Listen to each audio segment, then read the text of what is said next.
So today, I want to tell you about my own special twist of fate, how I became a space archaeologist. I graduated from Yale 10 years ago, as you can see here, 10 wonderful years ago, and I want to say a big ashe to any TDers we have in the audience. It's not one letting me advance. There we go. All right. So here we go. Some little images of TD. Now, I want to let you know that I'm a professor of archaeology, and I frequently tell my students with glee that I'm now on the other side of the blue book. I have to say, although my all-nighters have faded, a distinct disdain for all things crimson has not. Which is why I'm an Auburn fan and not an Alabama fan. So I want to tell you about what I do. It's been mentioned a lot today. I am a space archaeologist. I do not spend my time scanning the planets looking for ancient aliens. I actually use high-resolution satellite images, so think really high-tech Google Earth, and to scan the globe, looking at ways of modeling and mapping ancient landscapes, especially in Egypt. I'm also an Egyptologist. And I've been so fortunate to spend the last 11 years using high-resolution satellite imagery, not only to map entire landscapes, but to find things like temples, tombs, thousands of ancient cities, and even pyramids. So what I want to talk to you about today is how this happened. And I'm so blessed because I not only get to find these amazing things from space, but I then get to go out to Egypt and excavate them. There's no greater joy in the world that I have than getting to explore. It's like my inner 5-year-old is smiling all of the time. So I want to tell you that I was not born a space archaeologist.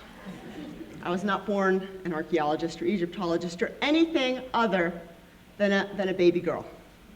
I am from Bangor, Maine. And I want to tell you that in Bangor, we do not have camels. We do not have pyramids. We have moose. We have lots of snow. In fact, we have, there we go, pyramids of snow. But obviously not pyramids or camels. So how does a girl from Bangor, Maine, not only realize her dream of excavating in Egypt, but using this incredible new technology to map ancient civilizations? Oh, there we go. There's an image of me as a small kid. All right, going further to a mummy. I want to tell you this amazing dream that I used to have. And I want to tell you, I'm 33 years old, so I grew up just prior to cable. You know, there were no Discovery Channel specials, History Channel specials, just the occasional program on PBS if I was lucky. I had this recurring dream. It was a nightmare. In this dream that started when I was only a few years old, I would enter this strange tomb made of limestone. I'd walk through these dusty, sandy corridors, and then I'd come to a darkened room, and then this horrible thing would happen. This mummy would jump up and start chasing me. My parents couldn't figure this out. Of course, I'd wake up and I'd call for them, and they just had no idea what prompted these dreams. All right, so what I want to tell you today, I was having a little problem jumping around, there's 6 key things that happened in my life that directed me and shaped me and allowed me to be what I am today. And, you know, obviously the theme of this TEDx is twists of fate. And you know, when we're experiencing things, especially you as students, it's so hard to conceptualize what you're doing and what actually might be that key event or key moment that shapes you, or a series of key moments that shape you, that allows you to pursue your life passion. And it might not even be a passion that you realize you have. So story number 1. I spent my childhood in a bar. This requires some explanation. My parents were in the restaurant business in Bangor. And so I grew up in the restaurant business. I would help my parents seat customers. It did wonders for the confidence of a young blonde girl. And I want to admit something to you. You have to keep it a secret. I had a difficult childhood. My parents, as part of the restaurant business, ran a bar. And so part of this, I didn't really have a difficult childhood, it's building up something. As part of this childhood, I want to let you know, as part of this, my parents would have a lot of performers in the bar, and from a young age, I posed nude for a record label. There you go, it's out. Don't tell anyone. Anyway, so there's a point to this story. So anyway, as part of my parents running this bar, every weekend, of course, you all know Saturday night's the big night in a bar. People in bars drop loose change, they lose cell phones. Obviously, back then they didn't lose cell phones. So every Sunday morning, my brother and I would be allowed down into the bar to help look for loose change. To say that this was an unconventional childhood activity is an understatement. And what I realize now, taking the flashlight and looking under the chairs and getting excited about seeing the glint of a silver quarter, this is in a way a little bit like archaeology. I learned to recognize shapes and patterns and get excited about finding things. So this is the first in a number of things that really got me excited about the possibility of discovery. This is the Bar Benjamins, just a picture of it. Trust the Tooth Fairy. When I was 5, 6 years old, I can't remember exactly when, I lost my first tooth. And because I'd been talking about Egypt so much, the Tooth Fairy actually brought me this amazing book on ancient Egypt. And I read it, I reread it, I was just obsessed with it. And because of the book, I then went to the library and got out books, and every school project that I did, I built a pyramid, I dressed up as a mummy on Halloween.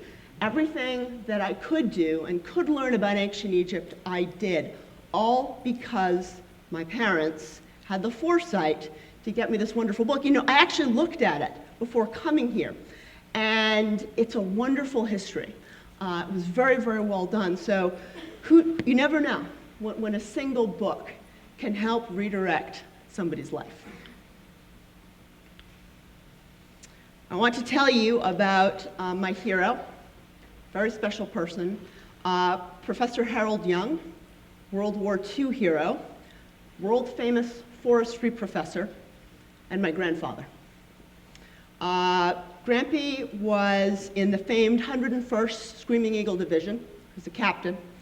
And he flew in the day before D-Day over Marie Saint-Église in France. We listened spellbound to his stories as children.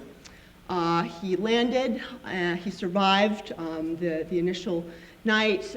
He led his troops in one of 6 bayonet charges in World War II. He eventually got a bullet through his arm that stopped 1 millimeter from his heart. And while he was in officer training school, my grandfather was a brilliant man. He graduated from high school at age 16, college at 20. He was very bored. And so he wouldn't get in trouble with his officers. Friends said, look, you got to write to my cousin. I think you guys will get along. It's this gorgeous, outgoing Bostonian named Helen. And one thing led to another. They got married. Grampy then went on to get his PhD, was a forestry professor at the University of Maine. What's interesting is for years, he would disappear in the summers when my mom and her brothers and sisters were growing up. And he would pack a single suitcase, leave a forwarding address in Washington, D.C. We later learned he was running covert ops for the CIA. This is where it gets interesting. Interpreting aerial photographs over Russia. He was one of the pioneers in the use of aerial photography in forestry. Picture of Grampy with us as kids. I remember him. And One of the wonderful memories I have of our childhood, since my parents were in the restaurant business, we'd spend a lot of weekends with my grandparents. He'd take us to his retirement job at an engineering firm, and he would let us look through a stereoscope, which is what he's doing right here. This is the earliest device that was used in aerial photography that allowed you to look at aerial photographs in 3D. So this was my childhood. This is my heritage. And I'll tell you a little bit just how much that influenced me while I was here at Yale. Lost and found in Llamaland. So for those of you that are in TD, you know about this incredible experience that you have in the week before classes start. All TD first-year students are invited to the home of a now retired eminent professor named William Kelly Simpson, Katona, New York, for a day of picnicking and frolicking and generally having a good time and getting to know your classmates and your freshman counselors. And at this estate, there are a series of llamas running around, hence Llamaland. The gentleman that owns the estate, Professor William Kelly Simpson, is a fascinating individual. He married the niece of John D. Rockefeller, so it's a beautiful, beautiful estate. And while we were going on the bus to Katona, we were told the name of the person, William Kelly Simpson. I thought, William Kelly Simpson, William Kelly Simpson. I know that name. How do I know that name? And I thought, wait a minute. William Kelly Simpson, the world-famous Egyptologist? Oh my God. We're going to his house. This is amazing. So we get there, and here's Professor Simpson. One of the things that Professor Simpson invited us to do is to take a tour of his house. Come on in, I have lots of interesting things. You're very welcome to look around. I was the only person that took him up on this offer. I thought, oh gosh, I'm not going to lose this wonderful opportunity, because Professor Simpson was and still is a world-renowned art collector. His house was full of Vuillards and Monets and Matisses and antiquities, just incredible, incredible things. So here I am. I haven't even started classes yet at Yale. I'm so excited to be having this incredible experience. And then it happened. The single defining moment of my grown-up life. I was walking through room after room, and I turned a corner. And there I was in Professor Simpson's office. 20-foot tall ceilings, floor-to-ceiling books. That sweet, cinnamony, crumbly smell that we all know from Sterling Memorial Library of old books. It's the ultimate aphrodisiac of nerddom. It was amazing. It was at that moment, that defining moment, that I knew that I was going to be an Egyptologist. I knew it. I'd been dreaming about it for years. This was it. This was the moment.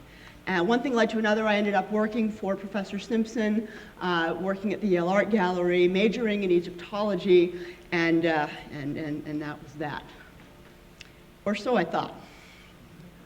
Actually, I didn't study Egyptology to get my MRS. By the time my sophomore year rolled around, I actually just wanted a date. So sophomore year, the time came for me to start looking for excavation opportunities. So I wrote to about 25 different dig directors all over the country. Dear sir, madam, please take me out to dig in Egypt. This is something I have always wanted to do. Of course, many of them didn't respond. Some of them wrote back, they were very kind. They said, look, we'd love to take you out. We don't have funding. Some said, well, maybe next year, maybe when you get a little bit more advanced in your studies. And my absolute favorite response was from the University of Chicago.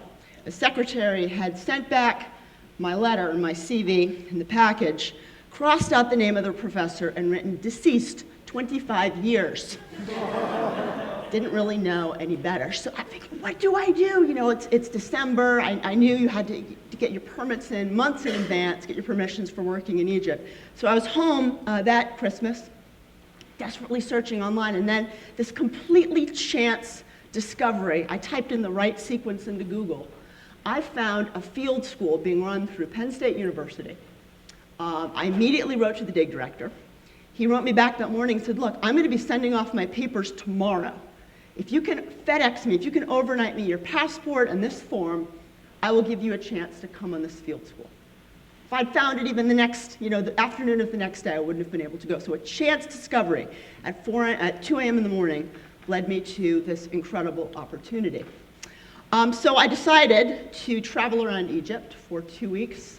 It was amazing. I ended up getting invited on a luxury now cruise with a group of Taiwanese tourists and teaching them the Macarena. It's another story for another time, I assure you. But it was a wonderful, wonderful experience. So eventually, I showed up at the excavation house. Don't really have any pictures from the evening that I arrived because it was dark, but this is the excavation house, what it looks like. It was late at night. It was in the Delta, so sultry, hot. I was confused, very nervous. I didn't know what was going on. So I approached this nice-looking chap and said, look, I've just arrived, I've got my stuff, there are no directions, what's going on? And this guy was so odd. He started getting very formal and very stuffy. He said, I can't really help you. You're gonna have to ask someone else. And just sort of marched off. God, what a schmuck. I'm asking the guy for help and he won't even help me. He was very flustered, clearly, there's a reason I know this. He apparently had seen me get off the bus and was instantly smitten. This is another reason I know this. So the excavation season goes on. I learned that this gentleman's name is Greg. He is finishing up his postdoc at the University of Toronto. You can see this is us in the dig house.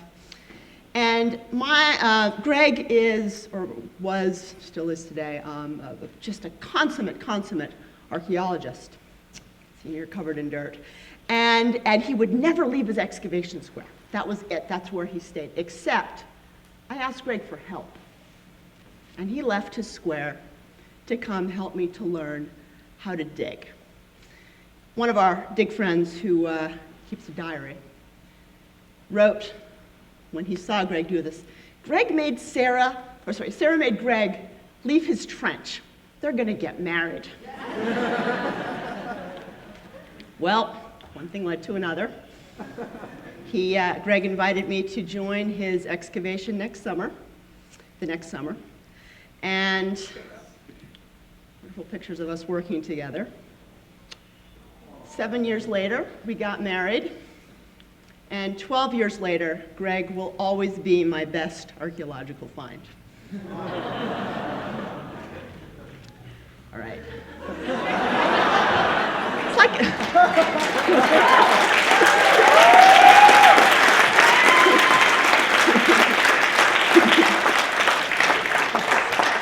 It's like a bad Rogaine commercial title. All right, so what's this story? Well, second semester senior year. Of course, all my friends were perfecting their moves at Toad's place. And there was this course that had been offered called Observing the Earth from Space. It's an image from the lab. And it was a course on using remote sensing. And because of my grandfather, because I had grown up looking at aerial photographs and hearing stories of Grandpa using aerial photographs to interpret different types of forestry data, I thought, well, this is going to be awesome. I want to work in Egypt, and I bet there are so many applications to this technology. I'm sure people have done it before, but this is something I want to do. Now, the professor kind of sat me down and said, look, Sarah, I know you're really keen, but you really don't have a strong science background. This is probably not a good idea. And I said, well, but I want to take the class. He said, okay, but just warning you. Well, professors are usually right when they tell you these things. I did not do well on the labs. I completely bombed the midterm. This does not mean I got a B+, by the way.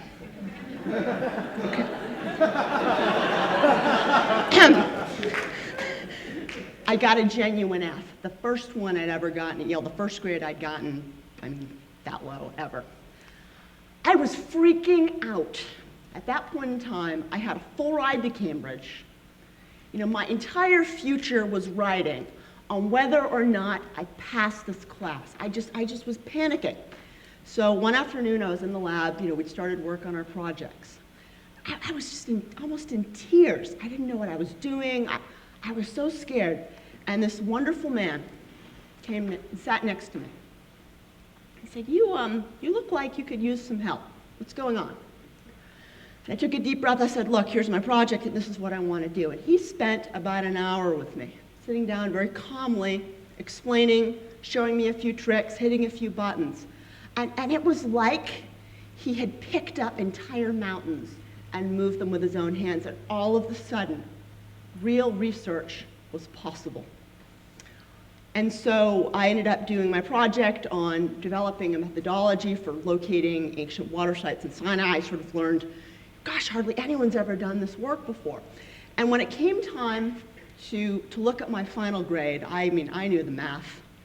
I was expecting a Mercy D in the course. You can imagine my shock when I opened my grade and I saw a B. That's not what I should have gotten. That taught me some really important lessons.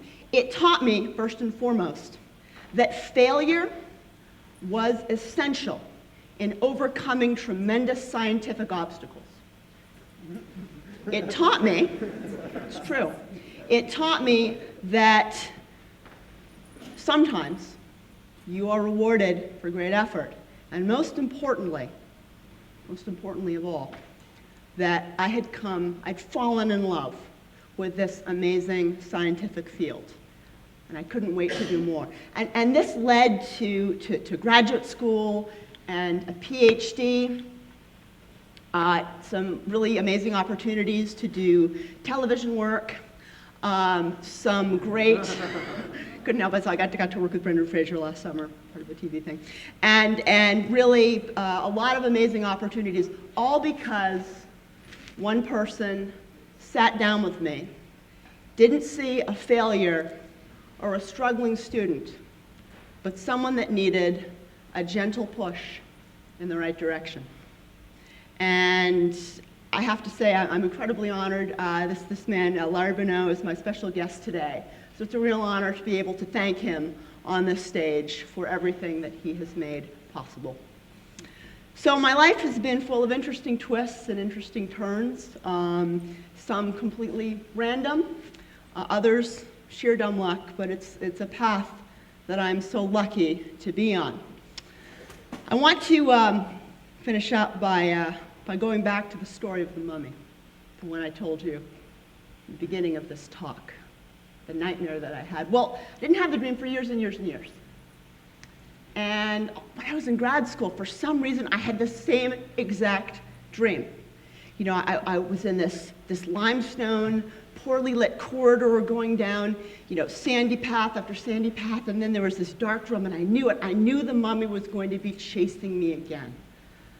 And the mummy did. The mummy got up and started chasing me. I thought, wait a minute, this is ridiculous. Mummies aren't scary anymore. So I stopped. And I turned to the mummy, and the mummy said, oh, thank you. Thank you for stopping. All these years, I've just wanted to talk to you. Sometimes, twists of fate are preordained. Thank you very much.